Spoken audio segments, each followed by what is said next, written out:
L'homme qu'elle avait épousé n'était pas humain. Bienvenue dans French African Folktale. Nadine avait 20 ans. Elle vivait à Lomé, au Togo. Une fille simple, belle, pleine de rêves. Un jour, sur les réseaux sociaux, elle a rencontré un homme. Lui disait qu'il avait 30 ans. Il habitait en Espagne. Au début, c'était juste des messages. Puis des appels vidéo. Chaque soir, ils se parlaient, ils riaient, ils s'envoyaient des cœurs. Petit à petit, l'homme a commencé à envoyer de l'argent. Pas des petites sommes. Des montants qui faisaient tourner la tête. Dans la maison de Nadine, c'était la joie. Parce que sa famille n'était pas riche. Sa maman se battait juste pour nourrir les enfants. Alors quand Nadine arrivait avec de l'argent, la maman souriait. Elle disait « Ma fille, tu as trouvé un vrai mari. Tiens-le bien. » Et Nadine croyait vraiment qu'elle avait trouvé l'amour de sa vie. Avec le temps, leur relation devenait sérieuse. Nadine était convaincue d'avoir trouvé son futur mari. Un jour, l'homme lui a dit « Ma chérie, je ne veux plus perdre de temps. Je vais venir au Togo pour t'épouser. » Il a commencé à envoyer encore plus d'argent. Il lui a dit de trouver un appartement à Lomé pour qu'il puisse y loger à son arrivée. Nadine a trouvé un bel appart à Bekapota. Elle a payé la réservation avec l'argent qu'il avait envoyé. Dans sa tête, c'était déjà clair. Bientôt, elle allait se marier avec un homme de l'étranger. Bientôt, elle allait partir en Espagne. Sa maman, elle, était encore plus excitée. « Ma fille, tiens-toi bien. C'est la chance de ta vie. » Nadine souriait. Elle se sentait déjà comme une femme bénie. Le jour de l'arrivée, Nadine s'était habillée comme une reine. Elle était partie à l'aéroport international Gnassingbé Eyadema de Lomé, impatiente de voir enfin son futur mari. Sur la route, elle n'arrêtait pas de sourire. Dans sa tête, elle se disait « Aujourd'hui, ma vie change. » Arrivée à l'aéroport, elle regardait partout. Mais elle ne voyait pas le monsieur. Alors, elle prend son téléphone et l'appelle. « Je suis ici à l'aéroport. Ton avion a déjà atterri mais je ne te vois pas. Tu es où ?» L'homme lui répond calmement. « Regarde bien, l'homme en chemise bleue, là-bas, c'est moi. » Nadine a levé la tête. Son cœur s'est arrêté. Ce n'était pas un homme de 30 ans. Non. C'était un vieux papa. Il avait presque le double de l'âge qu'il lui avait dit. Elle est restée figée. Elle a juste murmuré. « Mais, ce n'est pas possible. » Le vieux a souri, il a ouvert les bras. « Ma chérie, viens. C'est bien moi. » Nadine avait envie de courir. Mais au fond de sa tête, elle entendait la voix de sa maman. « C'est la chance de ta vie. Accroche-toi. » Quand Nadine est rentrée de l'aéroport, elle était bouleversée. Elle est allée voir sa maman, presque en larmes. « Maman, regarde, cet homme m'a menti. En vidéo il paraissait jeune, mais en vrai c'est un vieux papa. J'ai honte, maman. » Mais la maman n'a pas regardé le mensonge. Elle a regardé l'argent. Elle lui a dit calmement. « Ma fille, écoute-moi bien. Un vieux riche vaut mieux qu'un jeune pauvre. Ces hommes savent garder leurs femmes. Ne regarde pas son âge, regarde son niveau. Si tu tiens, demain tu seras en Espagne. Et là-bas, tu vas appeler tes frères, tu vas aider toute la famille. » Nadine secouait la tête. Elle ne voulait pas. Elle se sentait piégée. Mais quelques jours plus tard, l'homme est revenu. Il lui a donné 8 000 $ cash, juste comme ça. Nadine a regardé l'argent. Elle a pensé à ses frères, à sa mère qui se battait. Et elle s'est dit dans son cœur. « Je vais fermer les yeux. Je vais continuer. » À partir de ce jour-là, elle a décidé de rester avec ce vieil homme, malgré elle. Quelques jours après, le vieil homme a appelé Nadine. « Ce samedi, je viens chez tes parents pour prédoter. » La nouvelle a enflammé la maison. La maman de Nadine sautait presque de joie. « Ma fille, regarde comme Dieu fait les choses. Prépare-toi bien, ta vie est en train de changer. » Le samedi est arrivé. Le vieux est venu avec des valises d'argent, des boissons, tout ce qu'il fallait pour respecter la coutume. La famille a accepté sans réfléchir. Les chants, les danses, les applaudissements. Tout le monde disait que Nadine avait de la chance. Mais quand la fête a pris fin, le vieux s'est approché d'elle. Il a parlé calmement, mais ses mots étaient lourds. « Ma chérie, on s'est beaucoup amusé en vidéo. Aujourd'hui, j'ai payé ta famille. Maintenant, je veux consommer. » Nadine a eu un choc. Elle n'était pas prête. Mais dans sa tête, une voix répétait « Tu as pris son argent. Tu n'as plus le choix. » Ce soir-là, Nadine a cédé. Elle est allée dans le lit de ce vieil homme. Après cette nuit avec le vieil homme, Nadine est rentrée chez elle. Elle était fatiguée, mais surtout troublée. Elle avait honte, elle ne disait rien. Quelques heures plus tard, en allant aux toilettes, elle a senti une brûlure étrange quand elle a uriné. Elle a serré les dents. Elle s'est dit « Ce n'est rien, sûrement une petite infection. » Le lendemain, la douleur a empiré. Elle est allée à la pharmacie. Elle a acheté des antibiotiques pour se soigner toute seule. Mais ça n'a rien arrangé. Chaque fois qu'elle faisait pipi, il y avait des sécrétions bizarres. Pas normales. Comme des petits morceaux de métal rouillé. Elle les touchait avec ses doigts. Et ça s'écrasait comme de la poussière. Nadine était confuse. Mais, qu'est-ce qui m'arrive?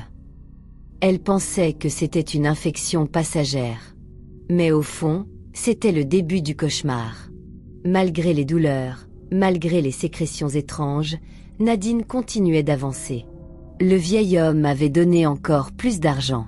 Avec ça, la famille a organisé un grand mariage coutumier à Lomé. Ce jour-là, la maison était pleine.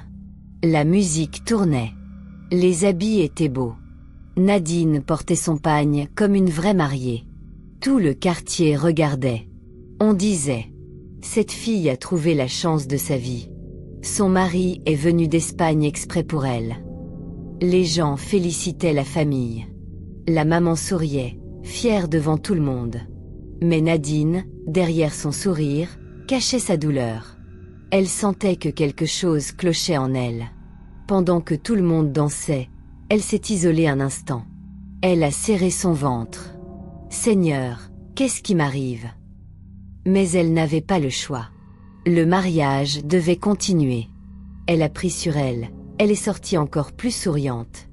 Personne ne pouvait deviner que la mariée, ce jour-là, commençait déjà à se détruire de l'intérieur. Après le mariage coutumier, tout le monde pensait que Nadine vivait son rêve.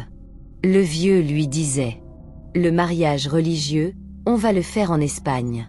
Prépare-toi, je vais lancer ton visa. » Mais pendant ce temps, son corps la lâchait. Chaque jour, les douleurs augmentaient. Chaque fois qu'elle allait aux toilettes, elle criait presque. Les sécrétions devenaient pires, l'odeur insupportable. La nuit, elle ne dormait plus. Elle se tordait dans son lit, en silence, pour ne pas alerter sa famille. Elle se confiait seulement à sa petite sœur. « J'ai peur. Je sens que quelque chose est en train de me tuer de l'intérieur. » Sa sœur la regardait sans savoir quoi dire. Parce que malgré les bijoux, malgré les habits, malgré les promesses d'Espagne, Nadine était en train de dépérir à vue d'œil. Quelques jours seulement après son mariage coutumier, Nadine n'en pouvait plus. Son corps était faible. Elle ne mangeait plus. Elle ne dormait plus. Les douleurs étaient insupportables. Ses sécrétions étranges avaient empiré. Même ses proches commençaient à sentir que quelque chose n'allait pas. Après son mariage coutumier, Nadine est allée habiter directement dans l'appartement que le vieux avait loué pour eux à Lomé. Elle se disait que ce n'était qu'une étape avant de partir. Chaque jour, elle préparait ses valises. Elle passait aussi voir sa famille pour leur dire « Bientôt je pars ». Elle parlait déjà comme une femme qui avait un pied en Espagne. Mais la famille, il y avait quelque chose de louche. Parce que jusque-là, aucun dossier de visa n'avait été déposé. Aucun papier n'avait bougé. Et pourtant, le vieux répétait avec assurance. « Ma chérie, dans une semaine, on voyage. » Nadine, naïve, croyait à tout. Elle répétait à ses proches. « Ne vous inquiétez pas, dans quelques jours je pars. » Elle ne savait pas qu'en réalité, elle ne quitterait jamais le Togo. Après le mariage coutumier, Nadine passait souvent chez ses parents. Elle voulait profiter des derniers moments avec eux avant son départ. Un soir, autour du repas, un de ses frères lui a lancé: « Ma sœur, tu parles de voyage tous les jours. Mais le visa alors? Comment ça se fait qu'on ne voit rien ?» Nadine a souri pour calmer les choses. « Mon mari m'a dit que tout est réglé. Dans une semaine, on part. » Son frère a secoué la tête. « Non, attends. Tu crois qu'un visa pour l'Espagne sort comme un ticket de bus? C'est pas possible. Je ne comprends pas. » Les autres dans la maison ont commencé à douter aussi.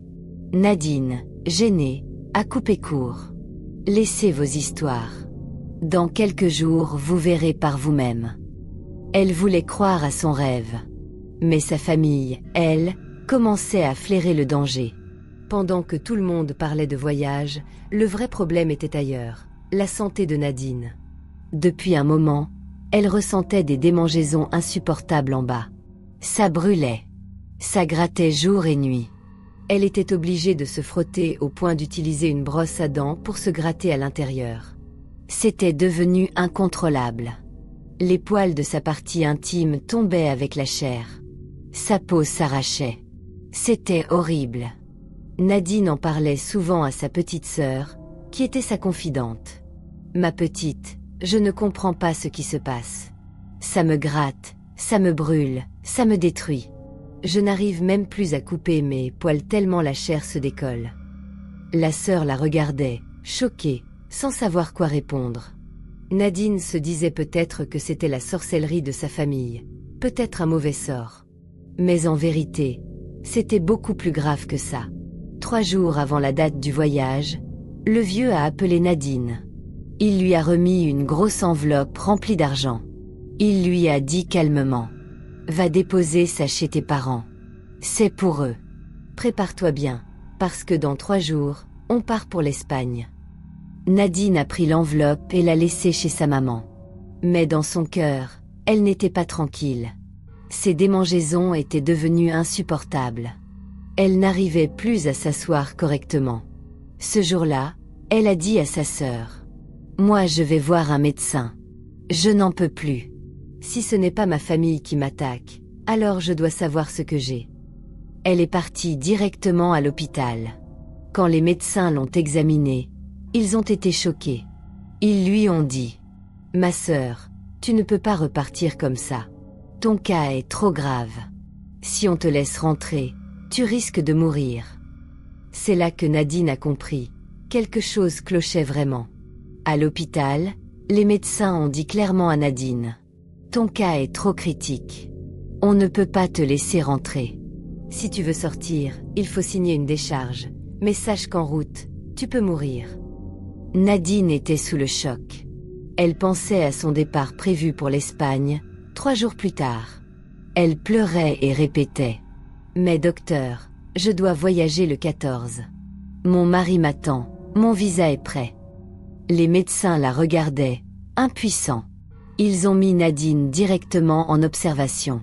Pendant ce temps, elle a pris son téléphone et a appelé sa petite sœur. La voix tremblante, elle a dit: « Ma petite, viens vite. Je suis à l'hôpital. Mon cas est grave. » La petite sœur a couru. Quand elle est arrivée et qu'elle a vu Nadine branchée, souffrante, elle a compris que ce n'était pas une simple infection. C'était quelque chose de beaucoup plus sombre. À l'hôpital, l'état de Nadine empirait. Elle transpirait, elle se tordait de douleur. Entre 2 respirations, elle répétait toujours la même chose: « Appelez mon mari. Appelez-le vite. » La maman a pris son téléphone. Elle a composé le numéro. Ça sonnait. Pas de réponse. La petite sœur a essayé à son tour. Même chose. Pas de réponse. Nadine pleurait, elle criait: « Maman, appelle-le encore. C'est lui qui doit venir me chercher, c'est lui qui m'emmène en Espagne. » Mais chaque fois, le téléphone sonnait dans le vide. Et puis, à un moment, plus rien. Le portable du vieux s'était éteint. Dans la chambre d'hôpital, Le silence était lourd. La maman et la petite sœur se regardaient, paniquées. Nadine, elle, commençait à comprendre que quelque chose n'allait pas, que son mari avait disparu. Voyant que le mari ne répondait plus, la petite sœur de Nadine a pris la décision de courir jusqu'à l'appartement. Elle voulait le trouver, le ramener de force à l'hôpital. Arrivée sur place, elle a demandé au gardien. « S'il vous plaît, je cherche mon beau-frère. Ma sœur habite ici avec lui. Il faut que je lui parle, elle est entre la vie et la mort. » Les gardiens l'ont regardé, surpris. L'un d'eux a répondu. « Ma fille, ta sœur vit ici seule. Le jour où elle est arrivée, elle avait seulement ses valises. Depuis, aucun homme n'est jamais venu s'installer avec elle. » La petite sœur a cru mal entendre. Ce n'est pas possible. Comment ça seule? Tous ces jours, elle disait qu'elle vivait ici avec son mari. Le gardien a insisté. On travaille ici depuis le début. On voit qui entre, qui sort. Ta sœur n'a jamais été avec un homme. Jamais. La petite sœur est restée bouche bée. C'était comme si le sol s'ouvrait sous ses pieds. Elle a compris que quelque chose d'inexplicable entourait toute cette histoire. À l'hôpital, l'état de Nadine empirait chaque heure. Elle se tordait sur son lit, les jambes crispées, les yeux ouverts grands. Soudain, elle a commencé à parler d'une voix tremblante. « Maman, ils sont là, ils veulent m'emmener. » Sa mère s'est approchée, elle a pris sa main. « Ma fille, calme-toi, qui ça-il » Nadine pleurait, elle répétait. « Moi, je ne veux pas partir avec eux. Je voulais aller en Espagne, maman. Moi je voulais voir l'Europe, je voulais voyager, pas comme ça. » Puis d'un coup, ses yeux se sont éteints. Elle criait. « Maman, je ne vois plus, je suis devenue aveugle, je ne vois plus rien. » Sa sœur et sa maman pleuraient à côté d'elle. Nadine serrait leurs mains comme si sa vie en dépendait. Dans la chambre, les médecins étaient impuissants. Ils savaient qu'elle était en train de basculer. Nadine n'en pouvait plus. Elle se débattait sur son lit, sa respiration était saccadée. Elle serrait la main de sa maman de toutes ses forces, comme si elle avait peur d'être arrachée. Elle criait. « Maman, ils ont mes valises. Ils veulent m'amener. Moi, je voulais aller en Espagne. Maman, sauve-moi. » Ses yeux s'étaient déjà fermés à la lumière. Elle ne voyait plus rien. Elle répétait. « Je suis devenue aveugle. Maman, je ne vois plus. » Sa petite sœur pleurait, accrochée à son autre main. La maman, en larmes, lui disait. « Ma fille, tiens bon. Jésus est là, tiens bon. » Mais quelques instants plus tard, Nadine a poussé un dernier cri, a serré la main de sa mère très fort, puis son corps s'est relâché. Silence. Nadine venait de rendre l'âme. Son voyage, ce n'était pas l'Espagne, c'était l'éternité. Après la mort de Nadine, la famille a décidé d'aller récupérer ses affaires dans l'appartement où elle vivait avec son mari. Mais quand ils sont arrivés, choc. Il n'y avait rien. Pas de traces d'un homme. Seulement les valises et les vêtements de Nadine. Sur le lit, ils ont trouvé une petite boîte, comme celle où on range les mouchoirs dans les voitures. À l'intérieur, il y avait une photo passeport de Nadine, avec son nom écrit en grand. C'était comme si son « voyage » avait été scellé depuis longtemps. Quelques jours plus tard, pendant le deuil, les photographes sont venus apporter les photos du mariage coutumier. Mais sur toutes les images, il manquait quelqu'un. Le mari n'apparaissait pas. Sur certaines photos, on voyait Nadine sourire, tendre la main. Mais elle tenait le vide. Sur d'autres, elle faisait des bisous, mais c'était dans l'air. Comme si elle avait célébré seule. Même les vidéastes ont dit qu'ils ne comprenaient pas. Devant leur caméra, il y avait bien un homme. Mais sur les images, rien. Les amis, cette histoire a glacé tout le quartier. Cet homme-là n'avait jamais existé. Voilà comment Nadine a perdu sa vie. Elle pensait voyager, elle pensait commencer une nouvelle vie en Espagne. Mais son voyage, c'était la mort. Aujourd'hui, ouvre les yeux. Le dehors est plein de pièges. Les promesses sur Internet ne sont pas toujours réelles. Ne vends pas ta vie pour de l'argent facile. Partage cette histoire, commente en bas. Et toi, dis-moi, tu aurais fait quoi à la place de Nadine ?